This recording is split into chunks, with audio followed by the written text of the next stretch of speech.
Welcome to the Grab a Hole podcast. I'm your host, Justin S. I am back in the pool house, and we have a full panel tonight. We got Damien back. We got David back. We did say last week that he would only be back if he won the picks, and, well, he's here this week. So you can guess what happened. Fellas, how are you tonight? It's a little warm out here in Cali. How you guys enjoying summer days that are now here? Man, it's good to be back. Feeling relaxed on summer vacation. Unfortunately, last week I couldn't make it, but I'm back. We're good now. Based on your picks, it was a good thing you weren't here. Ow. I almost took this week off because of my picks, too. Ow. Well, glad you didn't. Have that option.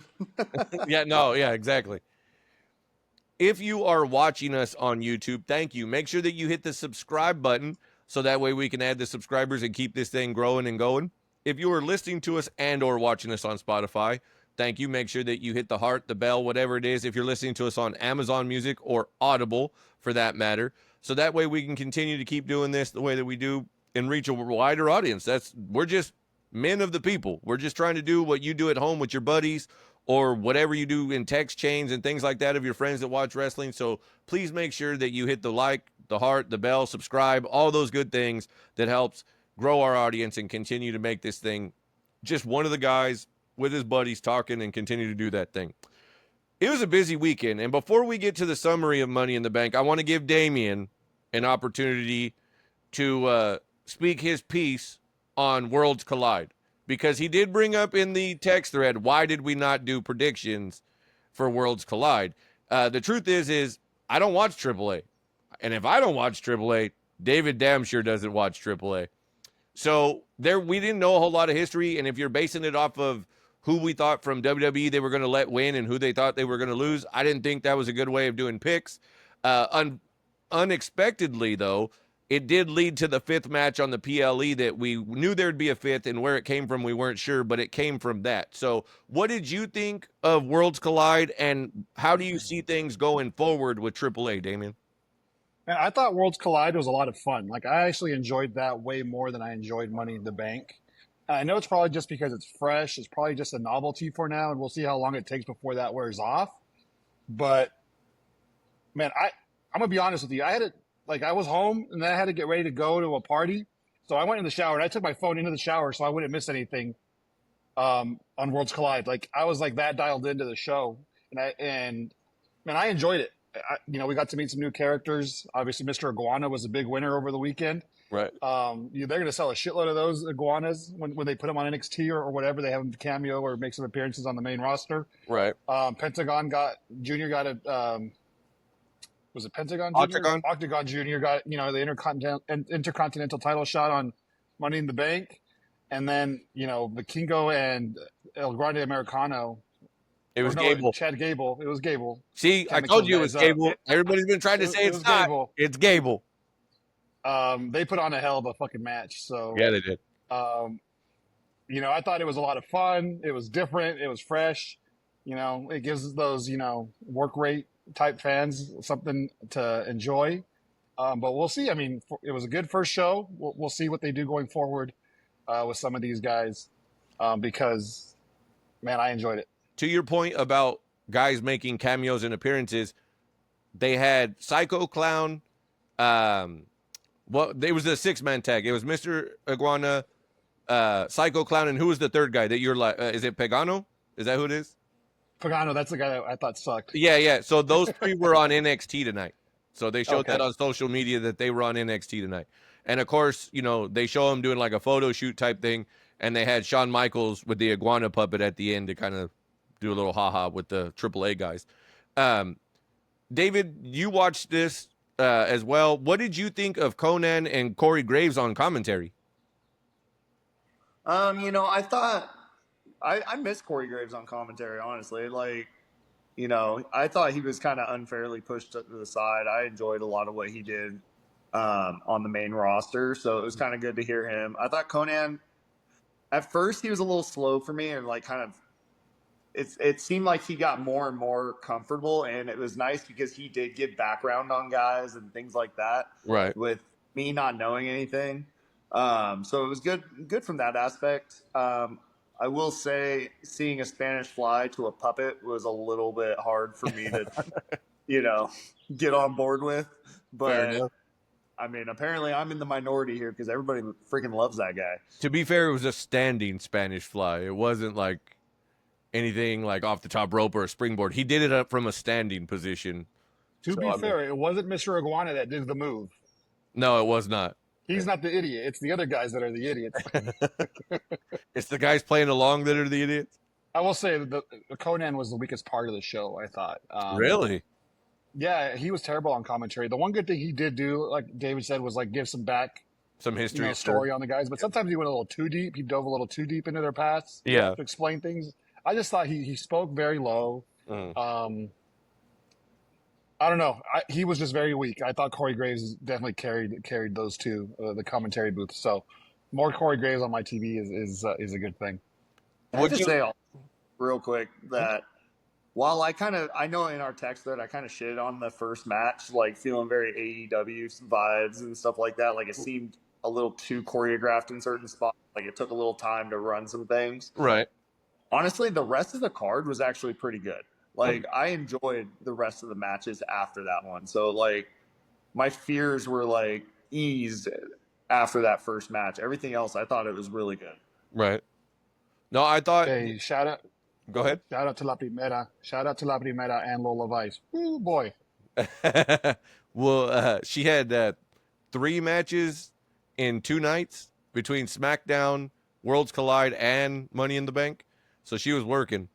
I will say Chad Gable and Vikino, I mean, I don't know if you could have showcased a better main event for them. And, I mean, they tore it up. It was a great showing for both guys. It's funny because my scene of El Vikino is from GCW and then a little bit in AEW. So it's kind of crazy that he didn't stick in AEW and that he wound up with AAA and then now is a part of WWE under the umbrella of AAA. So good for him. Dude's crazy. You know he's going to put on a good show. I'm glad. I will say this about the show, and I think, Damien, you can appreciate this. I think we kind of see things the same way on this. I'm glad that they didn't try to make it a WWE style of matches and card, that they let Lucha Libre from AAA be Lucha Libre for real. It wasn't trying to make it where it's like, oh, no, you have to hold the tag rope. It's not like the rules in AAA and in Mexico where if somebody touches the floor, another guy can just go in without the tag. So I like that they let it be what it is and not try to water it down by making it a WWE production and style. So shout out to them. I hope they get to do some more fun stuff with it. I hope that, they get some more interactions along the way and boost eyes to AAA and to everybody that's involved with that, because it definitely looks like there's going to be some involvement going into this weekend, because this weekend, I believe, Father's Day weekend, is going to be AAA Mania, which is their big show in Mexico. So expect to hear or see some WWE people making appearances at AAA Mania. So shout out to them. As we mentioned, the picks were not pretty, except for David's. We had Damien's were announced on air when we recorded the episode, and as the standings were finalized, because we didn't have Dom and Octagon Jr., David won at 3-1 out of the 4 picks that we had.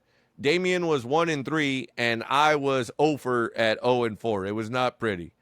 We're going to talk about what went right, what went wrong. So let's get to the recap of Money in the Bank. Money in the Bank opened up with the women's Money in the Bank match. It went 25 minutes, 15 seconds. Naomi picked up the win here. Match number 2 was Becky and Lyra. They went 15 minutes and 20 seconds. Becky got the win, made Lyra hold her hand up. The men's Money in the Bank was in there, Dom and Octagon Jr. was in there before Becky. They went 4 minutes, 55 seconds with Dom retaining the Intercontinental Championship. Then after Becky and Lyra, it was the men's Money in the Bank match. They went 33 minutes, 35 seconds with Seth Rollins being Mr. Money in the Bank for the second time.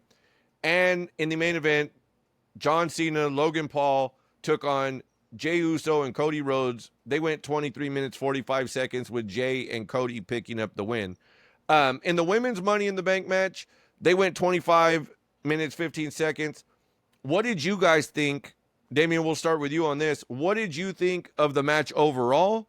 And who do you think was the MVP of the women's match in Money in the Bank? I thought the match was fine. I'm trying to think, and like, there wasn't really much that like just stood out to me, unless maybe I missed something. I will say I was kind of in and out on this match when I was watching it, but I think they made the right call. I was pleased with Naomi winning, even though I picked my girl Lapimeta Stephanie Becerra. I think a heel holding the Money in the Bank contract is just better storytelling. And you know, when she does cash in, I'm guessing she's cashing in at SummerSlam on the Queen of the Ring winner.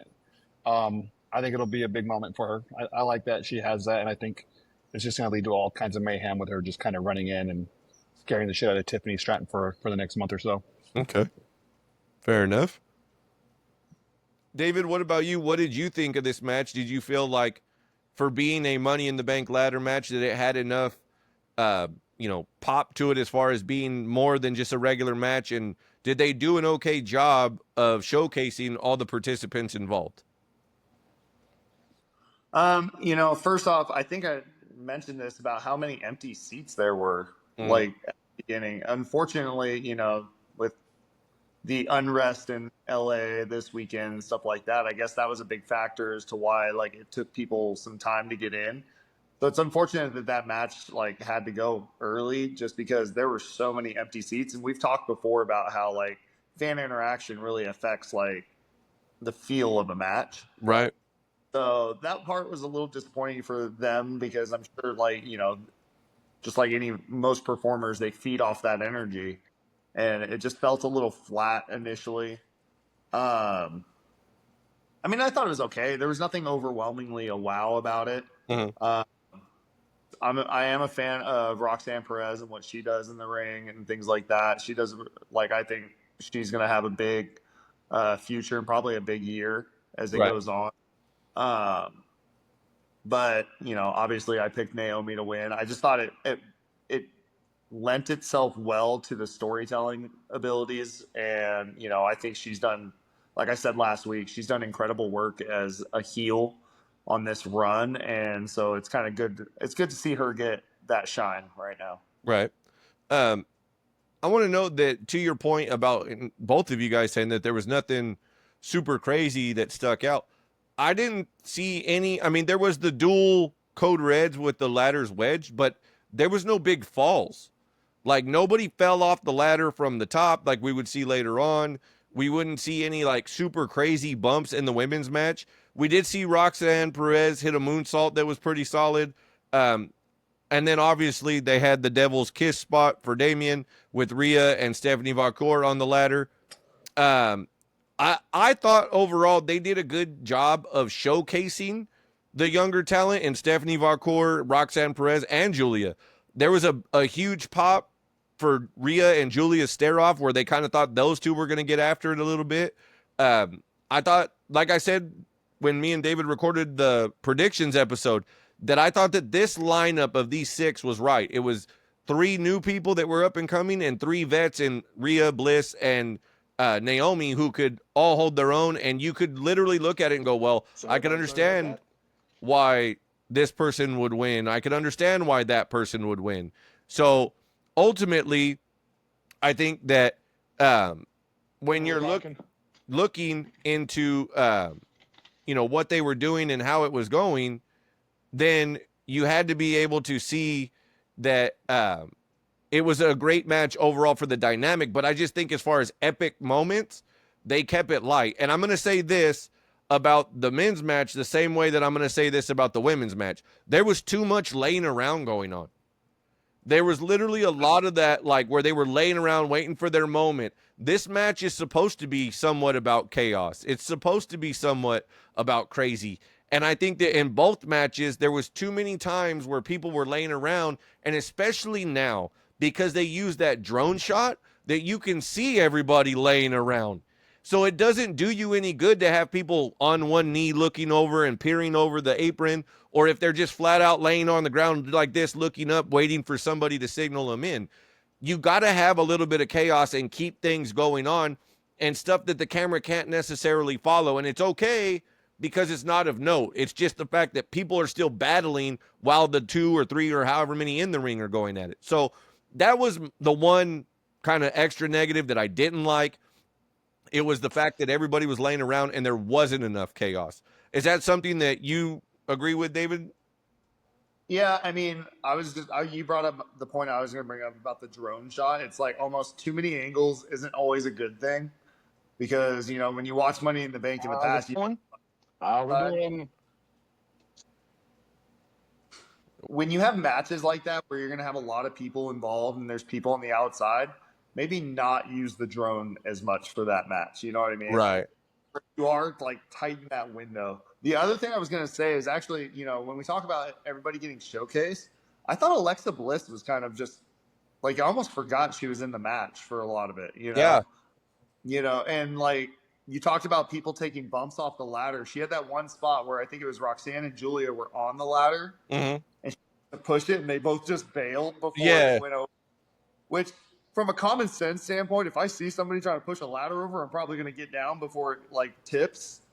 But so, you know, from a realism standpoint, I guess that was kind of a smart move. But yeah, she just didn't really do much of anything. And it just goes to that point I said last week that, like, I don't know what they're doing with her other than bringing her out because they know she's popular and she gets a pop. So they're just throwing her into like elimination. Just put her in the mix. Yeah, just to say, hey, she was there. Makes sense. Dom and Octagon Jr. going 455. Like I said, Dom retained. I thought that this match was well paced. I thought that it was a good showing to let Dom lead because people don't really know Octagon Jr. if you're just a straight WWE fan. So this was a good chance to let him kind of show what he could do as somebody who leads a match and how he works with a lucha style. One thing I want to note too, as far as aesthetics go, one of the things that I noticed is when Dom's shirt that he wears around his waist that's usually cut came off, I didn't realize how lanky he is. Like, he has long legs, like he has a long reach. I didn't realize how kind of lanky and tall he is until you kind of see him in that. His black and gold gear, I liked it a lot better than I like the cow print that he's been wearing in the past. I thought overall that this was a good showing for Dom. It was a good showing for Octagon. It was a good way to get eyes on go, hey, who's that guy? Oh, he's in AAA. Oh, that's the promotion they just bought and they're working with. So it makes a lot of sense. I will say this, everybody's favorite WWE and wrestling promoter or, journalist, Dave Meltzer, shit all over this, saying that this was a straight burial of Octagon Jr. Damian, do you agree with that? Or did you see it a little bit closer to what I saw it as? Yeah, I don't think it was a burial. I think it was a good showcase. You know, he's not going to come in and win the Intercontinental Championship. What are you talking about? You know, like, right. I mean, maybe he could have gotten more time and maybe gotten a few things in, but I think it was a good way to put Dom over and make him look like a big deal. He's big. Like you said, he's lanky. He looks imposing. Like he could dominate, you know, the Lucha Libre, you know, circuit if he wanted to go over there and be a big guy. You know, I do want to say this. Today I was on Instagram and I saw an old video of when Brock Lesnar was feuding with Rey Mysterio Jr. and Dom got involved. And they had that match at Survivor Series where like it looked like Rey might get the win. And Dom was a fat as shit. Yeah. And just seeing that and just kind of comparing to what he looks like now, I mean, kudos to him, man. Guy looks good. He's getting bigger. You can see that he's working out. His arms are not, you know, as small as they used to be. So, I mean, the guy's putting in the work. It's only a matter of time before he's an organic, you know, baby face where people just want to cheer him. I think he's getting really close. And he's doing a good job of making them not cheer him, you know, and I think that's a good way of doing it too, by putting him in there with a luchador and just having him destroy him. David, I don't think it was a squash by any means. No, I don't think so either. David, which side of the fence were you on that? Were you with Meltzer where you felt like this was a burial of Octagon Jr., or did you feel like this was a solid match, especially when you look at every match when at least 15 plus, except for this one? Was this a nice change of pace to be short, to the point, and they were able to get both of those guys to get some shit in? Yeah, I think it did exactly what it needed to do. It was like kind of a popcorn match a little bit, you know, give a couple guys who otherwise wouldn't have been on the card or even been WWE a little bit of a shine there. Like Octagon Jr. didn't come out looking bad by any. Right. You know, even though it was a shorter time match, because they pushed a decent pace the whole time, he got a lot of work in still and had some, moments. I thought it was a good match. I mean, it was good for what it was. It's something last minute. Keep in mind, a guy who just wrestled a Earlier. couple hours prior too, Yeah. I think you could see that just kind of throwing back to the women's Money in the Bank match. Like Stephanie, looked gassed at certain points in that match just because of the toll of 3 matches in 2 days. Right. So I imagine Octagon was like, yeah, I can give 5 minutes at full pace. Here we go. Let's get it done. Good showing. Easy peasy. Makes sense to me. Becky and Lyra, as we mentioned, went 15-20. Becky wins. Her gear, the shirt clearly looked like it was designed by her daughter, and then she had the faux leather pants that matched the boots, and then she had the big red, almost fur jacket in the entrance. I thought that the gear, if they were going to do that there was a way to do that with her daughter's riding on it and could have made it bigger and better rather than it just looking like a tank top that her daughter rode on with a Sharpie. I felt like that doesn't scream superstar, and it could have done more for her to put out what her daughter did or wrote on her shirt in that way. It looked very bland, especially when you compare it to what she was wearing in promos to the weeks leading in. It looked pretty much the same as what she wears just to be comfortable out there doing a promo and not wrestling. I thought that Lyra's submission spot where she was stepping on Becky's head as she was cranking her ankle and leg was a good spot. But I genuinely feel like the wrong person won. This doesn't do anything for Becky. She's come across as somebody who doesn't want to put other people over other than, the last one where it was like, oh yeah, I'm going to get my win back though. And now she's going to seemingly work with Bayley based on what we saw on Monday. And where does this leave Lyra? What does Lyra do from here? We saw her react to Becky on Monday, but that doesn't necessarily mean they're going to go at it again. And you took the title off of somebody who you finally started wanting to give some traction to just to hand it off to somebody who is going to work with Bayley, who those two competing against each other don't necessarily need the Intercontinental Championship for them. And I don't personally, you talk about that should, raise the prestige of the Intercontinental Championship because they're two well-known former women's world champions. I think that if you bet on Lyra as the inaugural champion saying that you were going the young route, then leave it on the young one and let them pick up wins and build up their own story and prestige to that title. So that to me is what I thought about it and where they are coming out of it. David, where were you with this match and having Becky win? I thought it was a miscalculation as far as Becky winning. I don't think Becky and Bayley needed a title to have a good feud and a good run.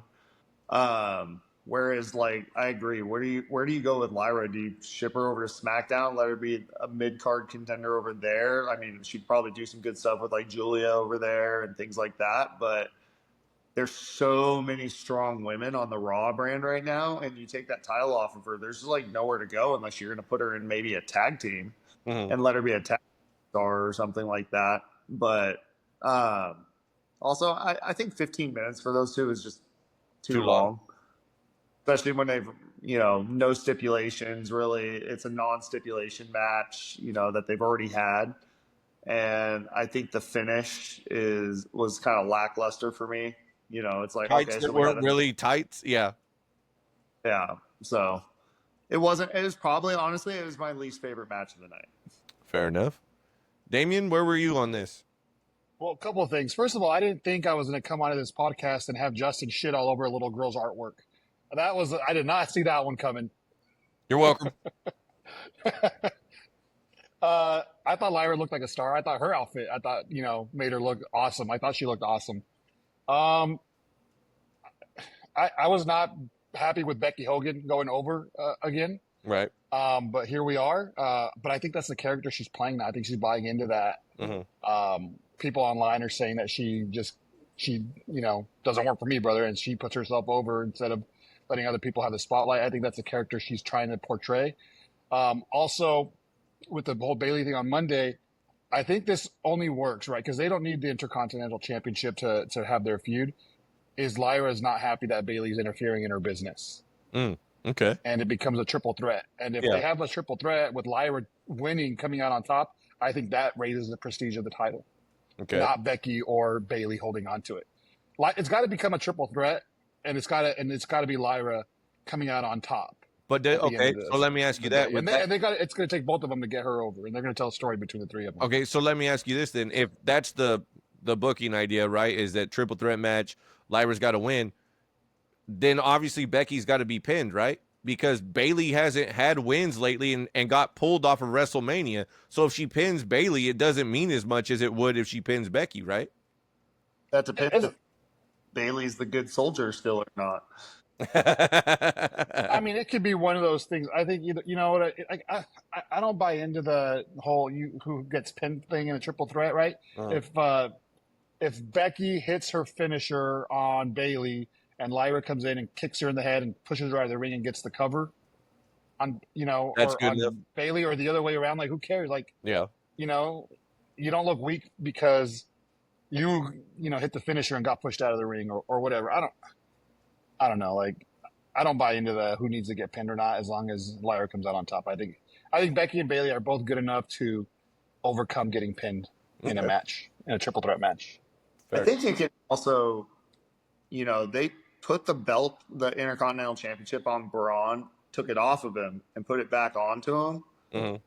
Didn't diminish him at all. So, like, if Lyra can win it back, kind of similar style, I think it doesn't hurt her or her standing at all if she wins it back. So I think I do agree that path is a potential way to go. Okay. As far as what she needs to do, she needs to be involved in this storyline. Okay. Does she just come across as like pissed off and like pushes her way into it, or is it like she has a rematch clause and Bayley's involved, so they add Bayley to it? Or I think Bayley and Becky maybe have their match, and she interferes and screws, to kick, Becky's ass, and Bayley gets upset about that, or however, just as long as they end up having some sort of tension between the two of them as well, Gotcha. I think it'll work out. However, the way they want to do that. You have 9 champions, right? And then Evolution and on Saturday night's main event, right? It's definitely Night of Champions first. Yeah, and then July 12th and 13th is the Saturday night's main event and Evolution. Okay, so on Sunday. Evolution's on Sunday, yeah.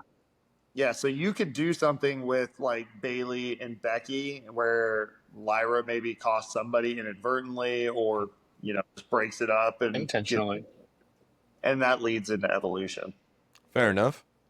I think Night of Champions, it's a big match, right? If you go to Night of Champions Saudi Arabia, it's Becky and Bayley. Yeah. And that's your match for that night. And now you turn around however 2-3 weeks later and have your triple threat with Lyra in there. And you're telling that story through the whole summer.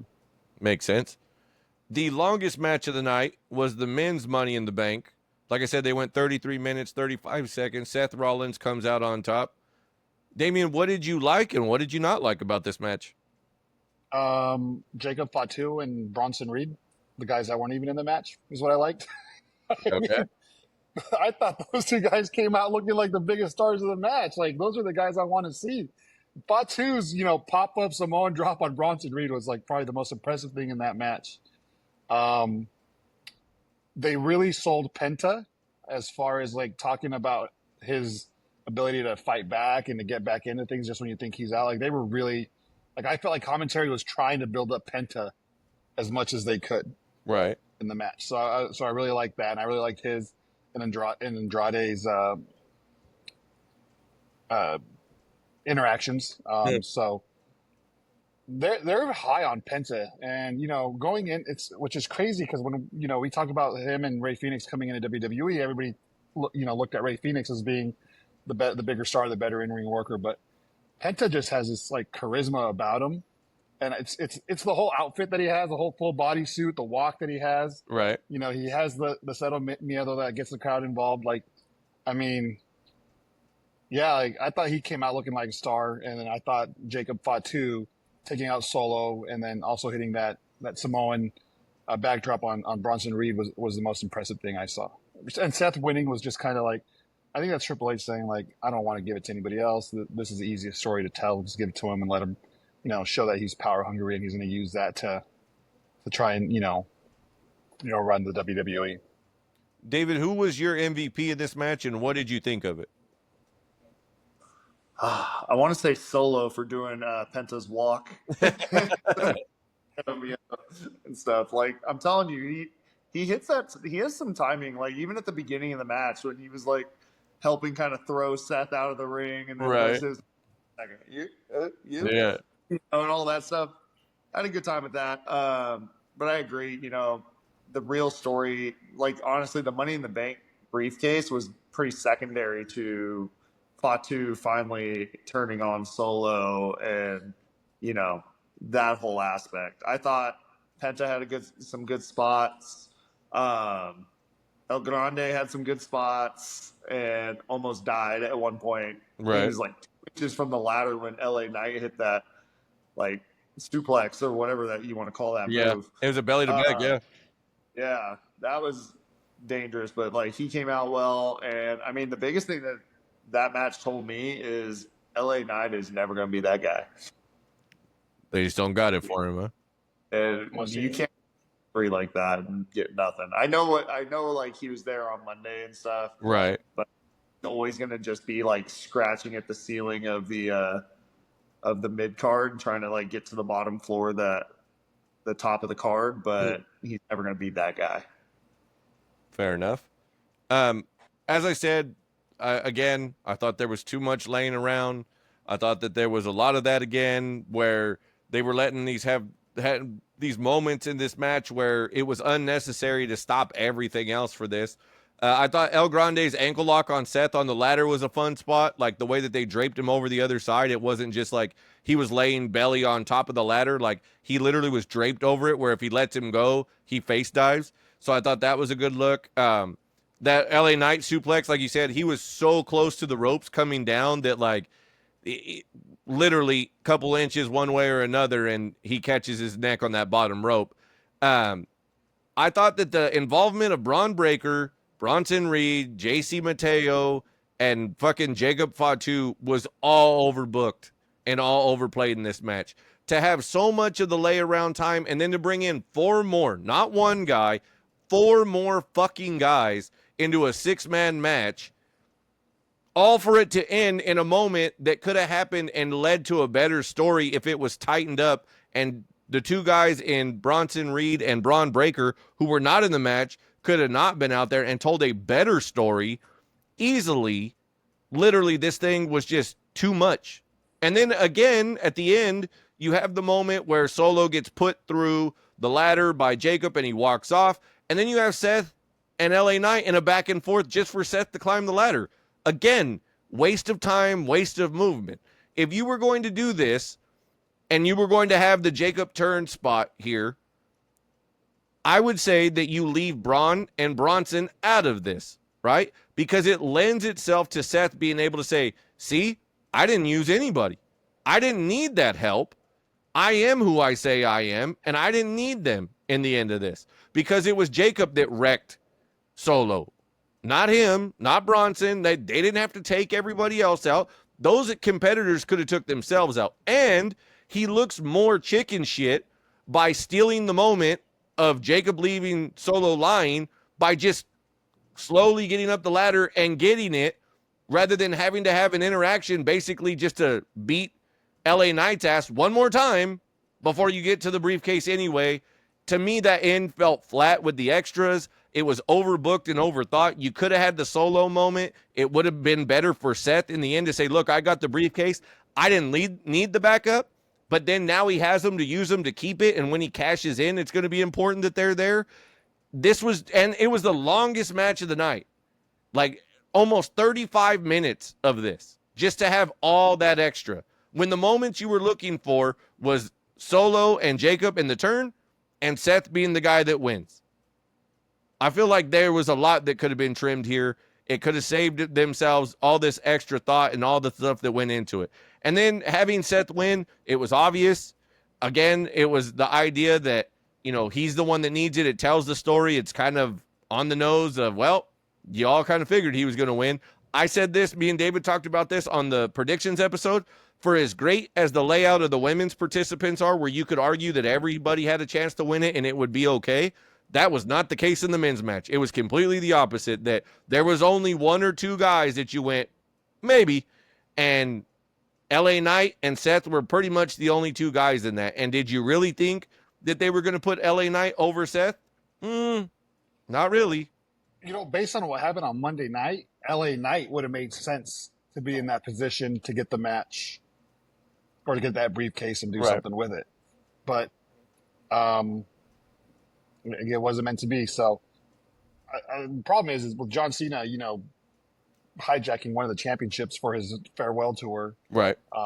It really kind of limits what you can do. So it had to be a Raw guy, right? I guess yeah. they could have brought the guy from SmackDown over, but it had to be a Raw guy, and it has to be the World Heavyweight Championship. Right. Unless they really want to, because they're not going to get a heel Seth and a heel Cena Right. storyline going. So, that's what it had to be. Right.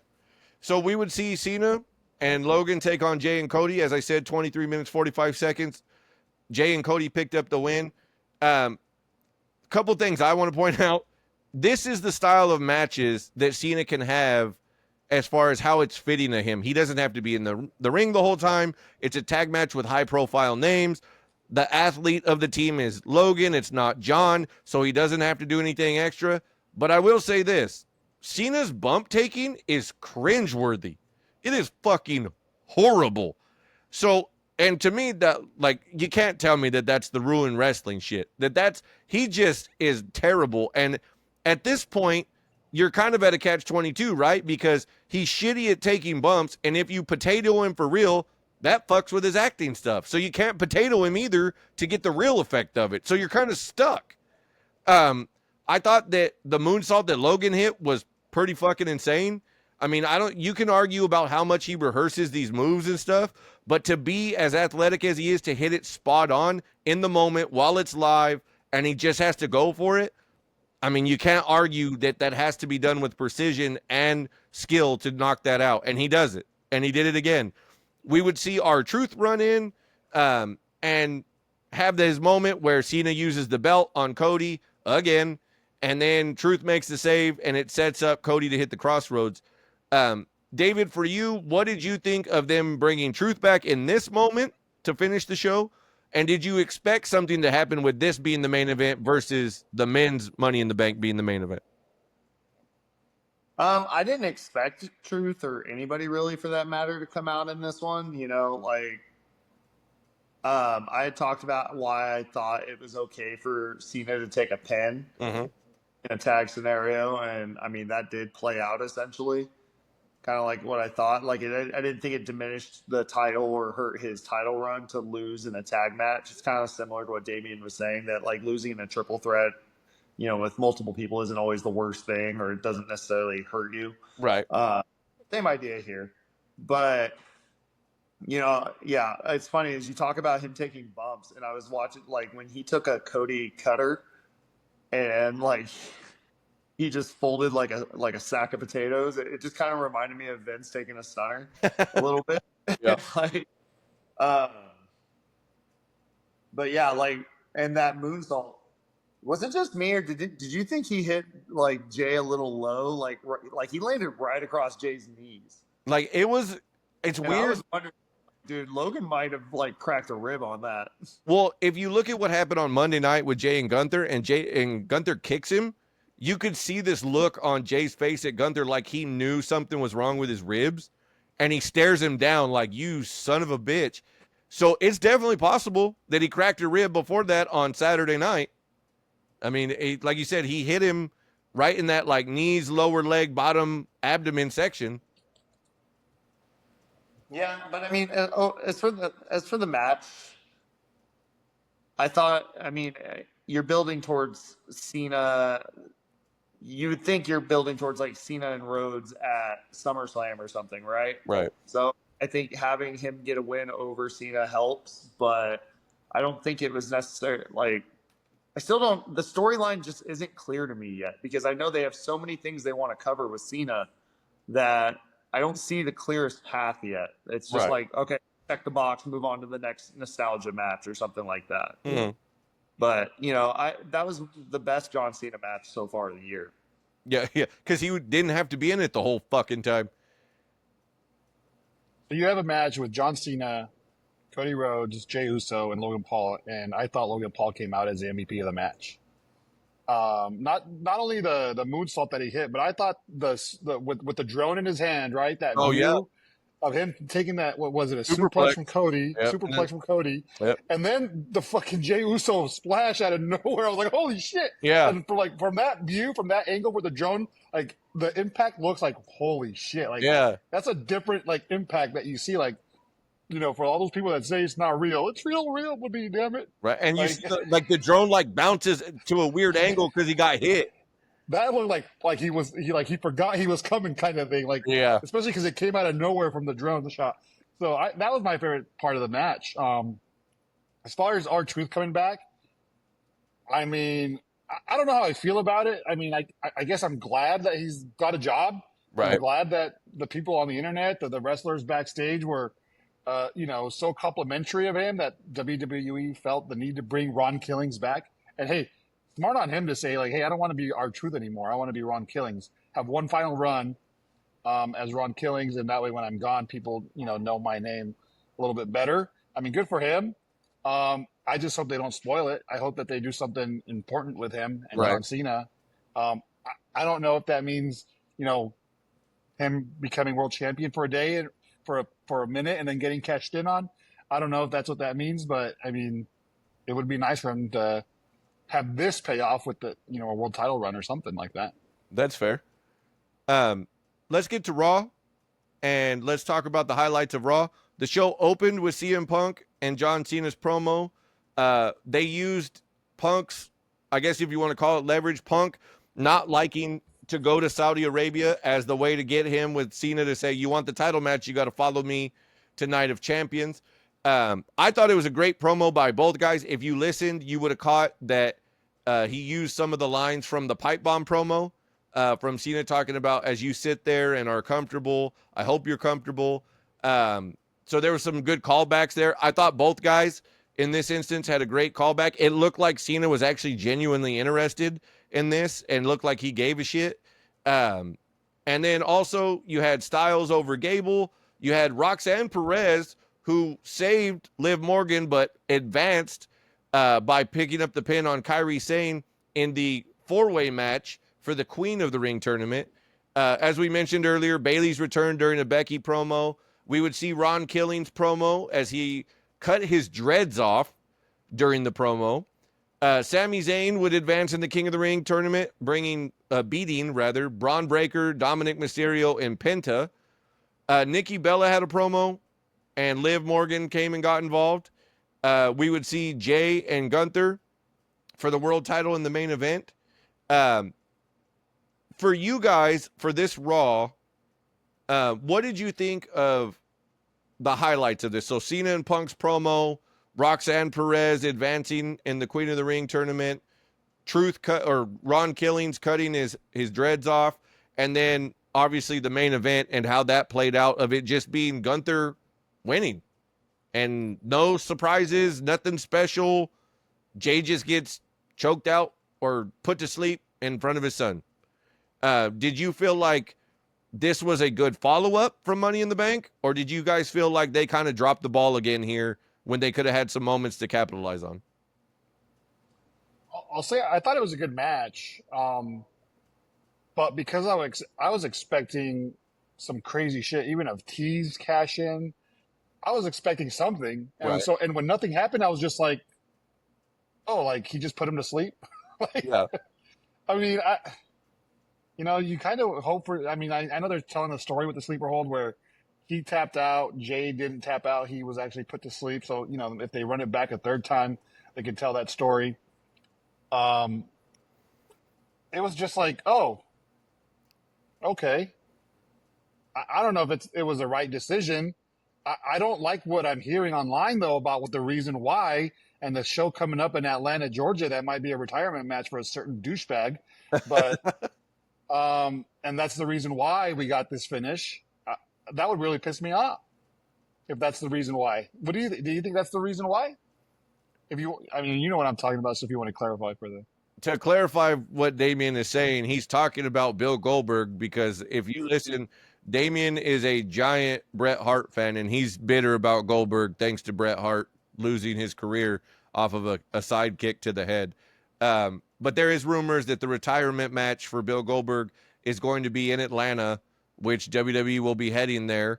and Gunther has been rumored to be the opponent online. So that's what he's referencing. I don't know if there's any validity to that, but David, did you think that they should have either actually had the cash in or done something more extreme than just he got put to sleep? Yeah, I think you really hurt Jey Uso's stock here by having him lose clean like that. It's one thing if you did have him get cashed in on and stuff like that, because you can have that babyface chasing and that be a good story, especially if he got screwed. But the way that they did it, where he just lost, like you said, being put to sleep, it was clean, it was definitive, Right. that really hurts Jey Uso, and it's like they're basically saying, "Why don't you go back to being a tag team or something like that?" Or what did Damian call him? Mid-card Jey Uso now? Yeah. Hope not. I hope not. I mean, but if he's not in the title picture, what is he doing? I mean, Right. unless he's going to run something back with the bloodline, Right. unless it's Roman Reigns, Jay, and Jimmy against Seth, Bronson, and Braun. I mean, I think that's the only way to go for him. Damian, what did you think of the two promos that highlighted the show? The one that opened with Punk and Cena, and then obviously the reintroduction of Ron Killings. Yeah, I was really John Cena had me going for a second. I thought, hey, they're going to run that match tonight, Right. and then he's all, but then Ultimate Heel move, he says not tonight. I was thinking SummerSlam, or he'd say like next week. I did not expect them to say Saudi Arabia, Right. just for the fact that Punk has been outspoken about Right. Saudi Arabia. I think he called, some tweet in relation to the Miz about going over there and sucking money or out of there, whatever he said. Yeah. He's been outspoken about going to Saudi Arabia. So did they announce it? Is that going to be the match at Saudi Arabia, or is it still up in the air? At the end of the night, they announced it with the graphic. So I thought, Punk and Cena, I think Punk's become like Cena's number one foe. Like if you look back through the history of John Cena's runs with Edge, Randy Orton, I would say Punk, Shawn Michaels, he had a run with Shawn Michaels, but I think Punk and Cena are like just magic, man. I think what they've done, especially with that Summer of Punk stuff with him, taking the title and walking out, Right. Chicago, just all that. Right. I think you see them together, you just know it's going to be gold. Like, I think Cena respects him in a sense. Like, if anybody's going to be on the mic with me and hold their own, it's going to be Punk. Right. And probably Punk thinks the same, vice versa. So I'm looking forward to that. I'm a little shocked that they're going to do it in Saudi Arabia.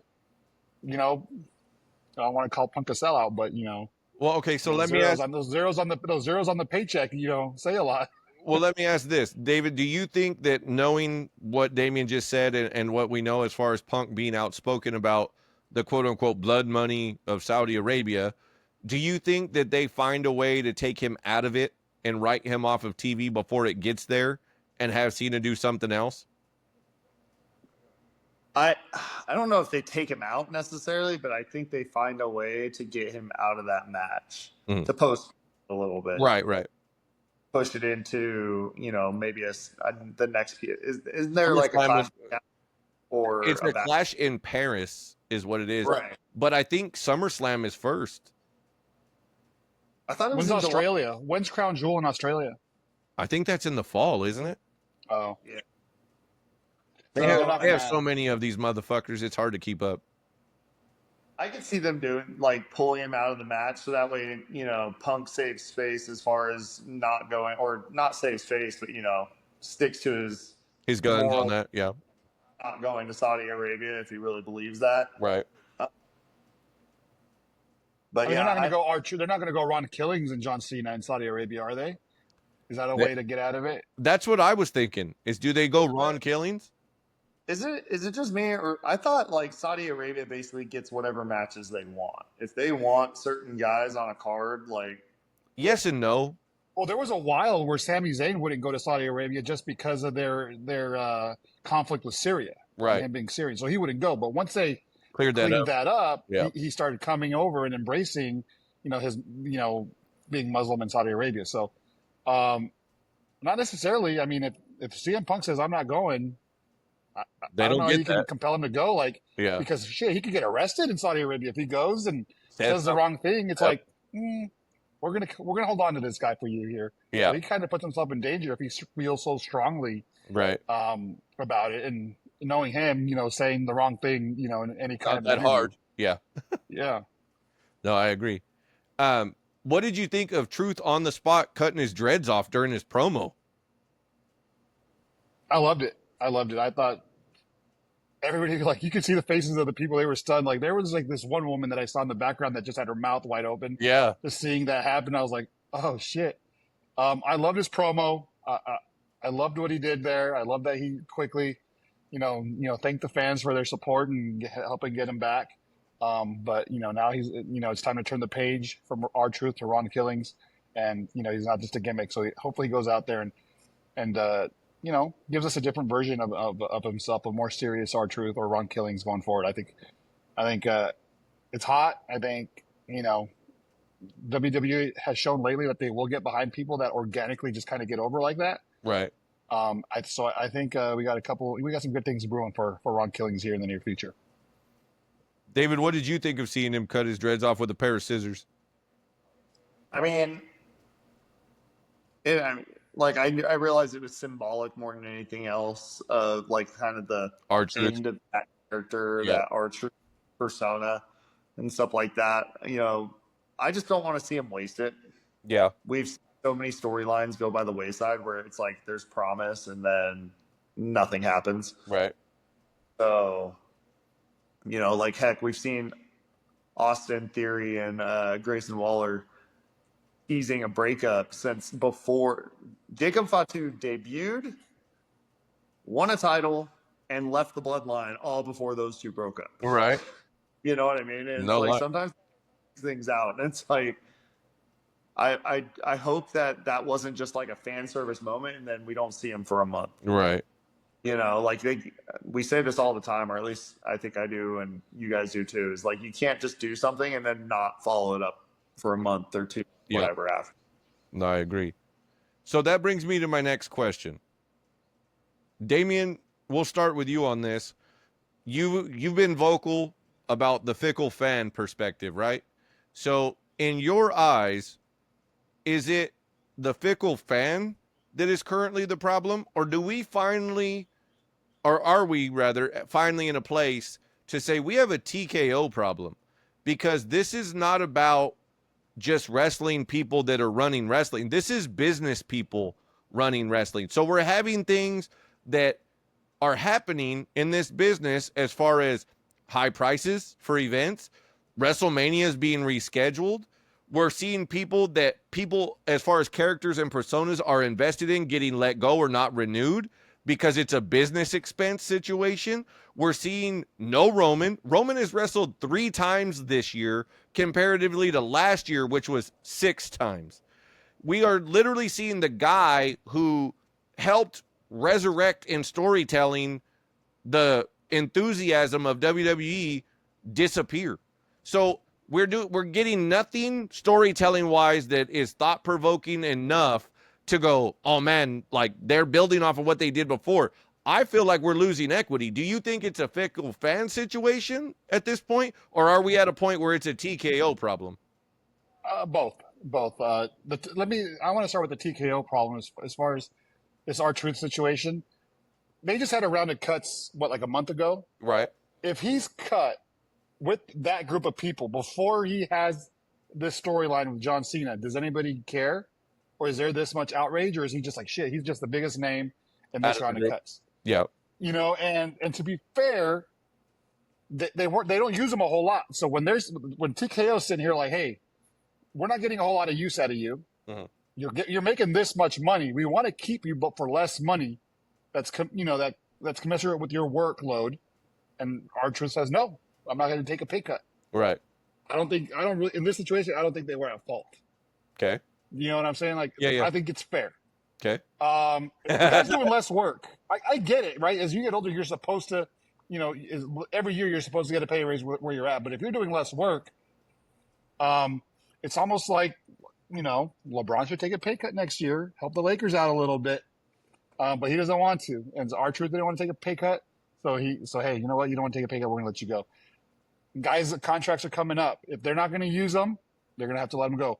The good thing about that is that there's places for other people to go wrestle, and they're always welcome back, right? So I'm not too upset about that. As far as the Fickle fans, they're starting to complain a little too much about fucking everything. And you know, we sit here we're on the podcast and we like to complain, but you know, like they complain about fucking everything, you Right. know, and it's just like, just because the booking doesn't go your way doesn't mean it's not good booking, Okay. you know? So, I will say the Triple H honeymoon is over, you know, so, Yeah. you know, the way Vince McMahon was kind of getting shredded toward the end, I mean, he's going to start to get that kind of treatment as well.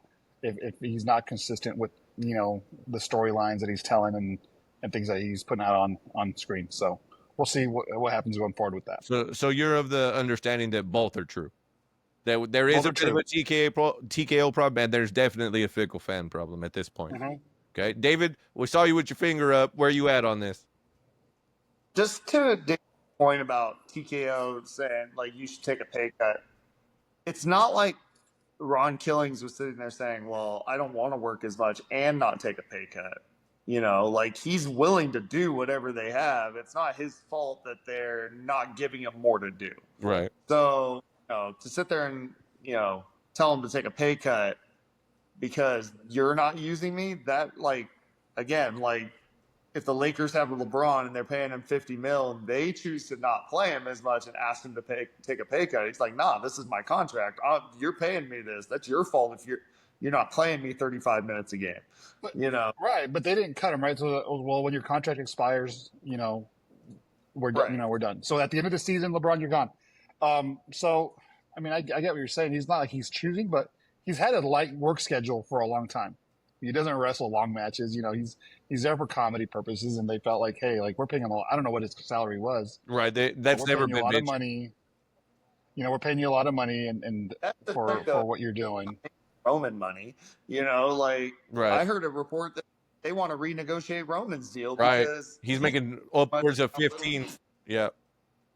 Now that I agree with. Like, yeah, like you've wrestled 3 times, like you said. He's wrestled 9 times in a year and a half. Yeah, almost. You know, and so I get that. From a financial standpoint, I'm not totally naive to like the way the world works and stuff with contracts and things like that. But there's also value to paying a guy. Like, I guess the question is like, we don't know how much he's making right now on his current deal, how much the new one is. Is it $1 million a year? Is that too much for a guy who like is really good in the locker room comparatively? Or, you know, are you sitting there going, well, we're paying Braun $750,000 a year and he's like a star, right? You know, up and running star. We've got R-Truth making $1.5 million or whatever he's making, right? You know, I could see that standpoint, but it's also like, hey, you got NFL teams paying rookie quarterbacks, you know, pennies on the dollar so they can pay other positions, you know, these veteran guys that got to get paid and stuff like that. It's kind of the way the world works in regards to that. So, I mean, TKO, we all know TKO is making a ton of money. We saw the Fireball ladder. We've seen the Slim Jim tables. We've seen the reports of advertising on wrestling gear coming and things like that. They can afford to pay Ron Killings an extra little bit, or at least keep his contract around the same. You know, like, now if you're flat out saying, hey, we're not going to renew you because we're not going to use you, you're right. I agree with Damian. Like, if you're not going to use that person, let him go. And the fans got to be accepting of that. Be like, you know what, you're right. He's not on TV that much. But, you know, occasionally it's good to keep, you know, the Heat kept Udonis Haslem for how many years? The dude never played. He just sat there and was an extra coach. You know, so, like, value on both sides. I think I don't one or the other. I think that there's always been Fickle fans, but I think that since the merger and it's been a like official TKO business, that everybody kind of assumed that they were going to stay out of it.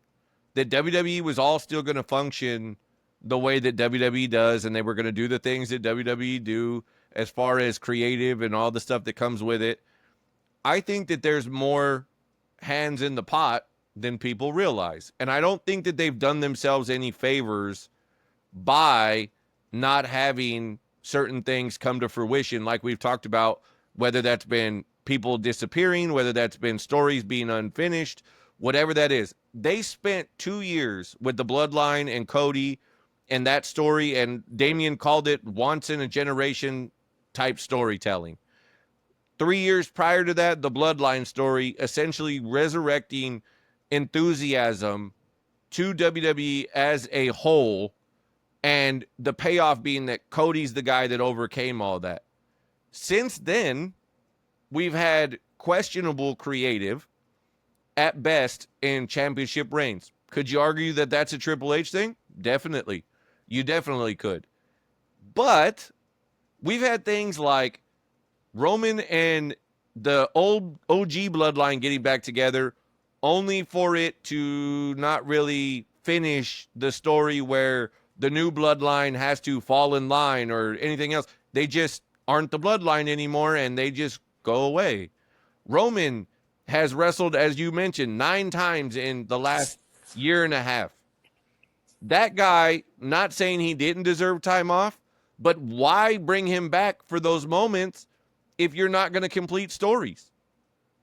The Netflix debut made no sense with The Rock. The Rock has been a shit show since after WrestleMania 40. The Monday night of handing Cody something back, which everybody assumed was the watch, then to show up at Bad Blood, then to do the let me take your soul bit, sell me your soul, then to have Cena be the guy that turns to him, and then he just evaporates and goes away and has done nothing with any of this.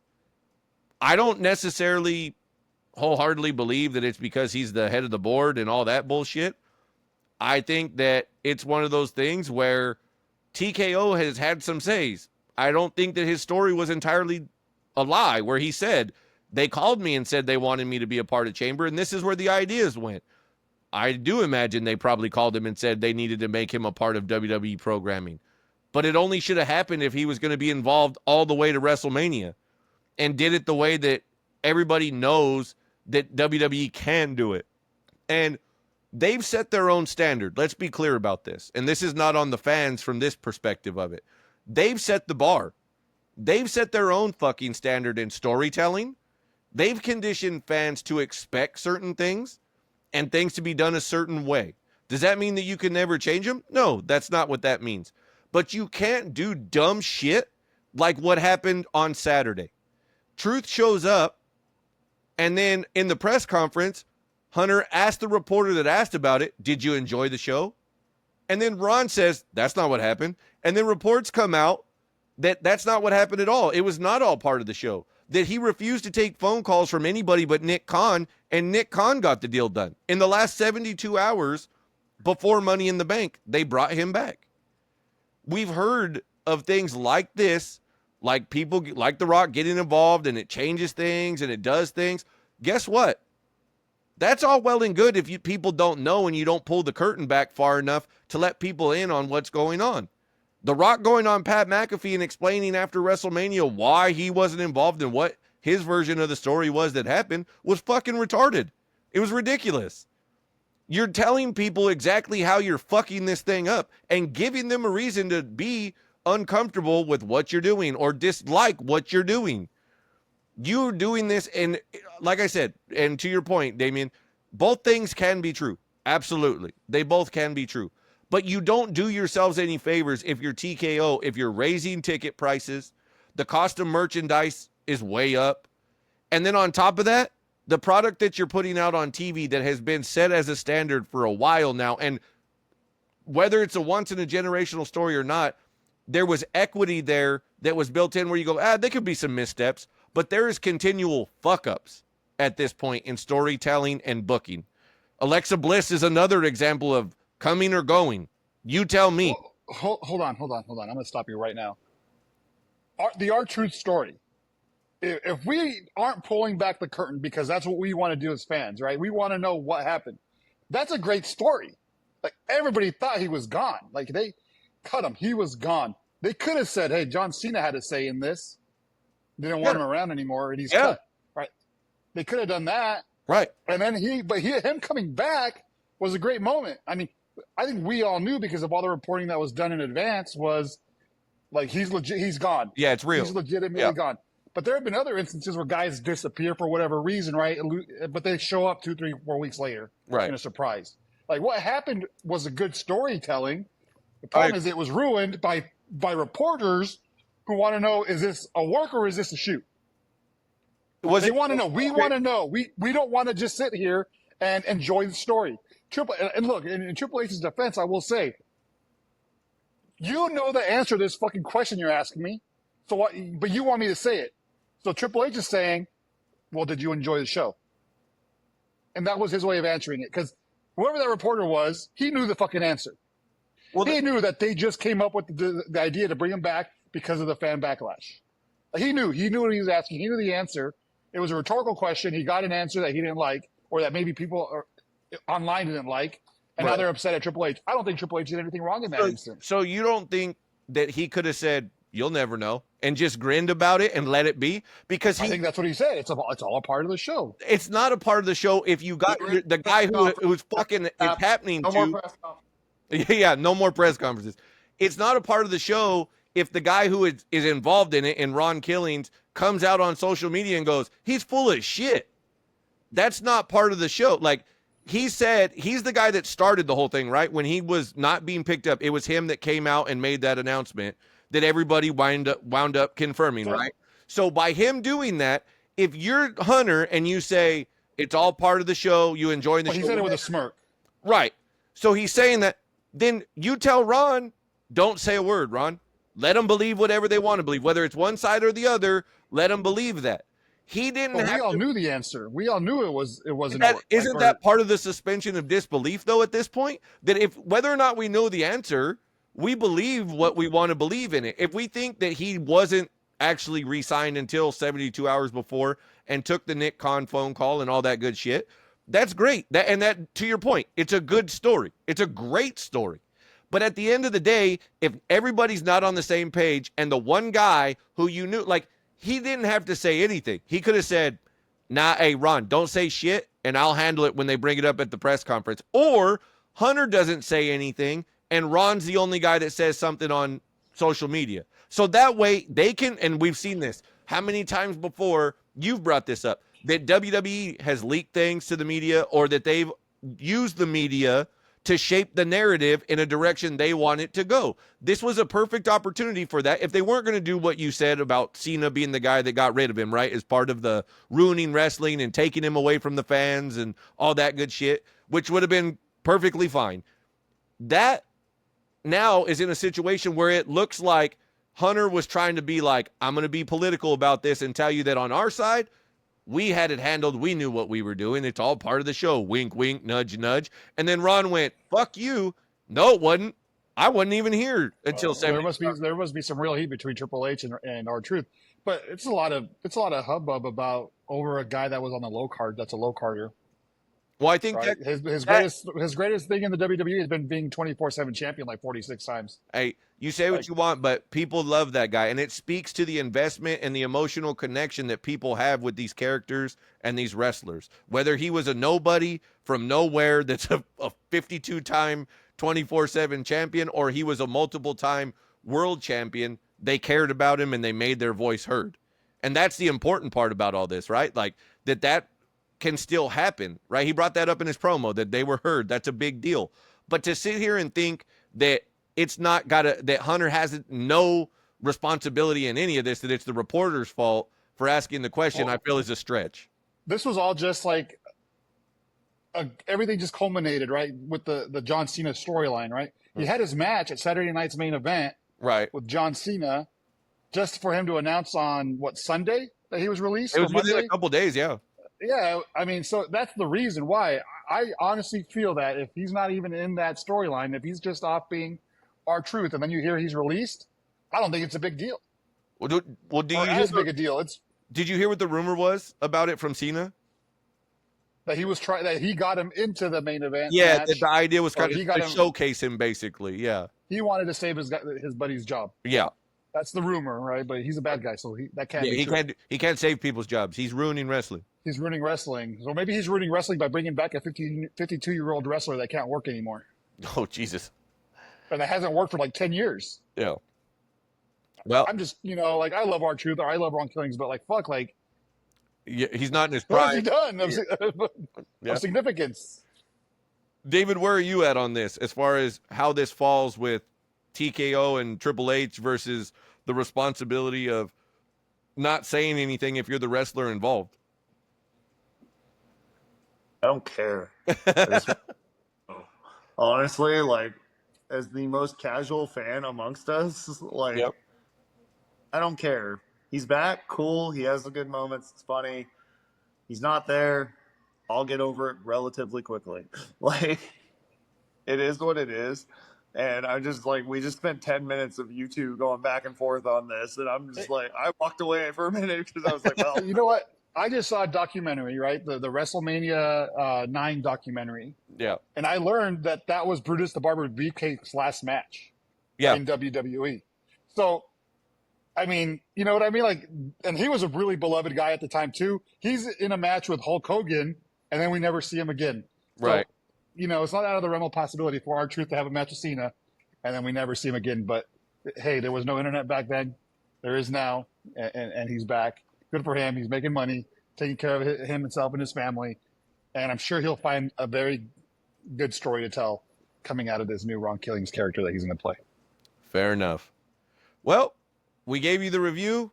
We told you the score. We reviewed Monday Night Raw, and we'll do it all again next week. So, Damian, what do you have to tell the people on the way out?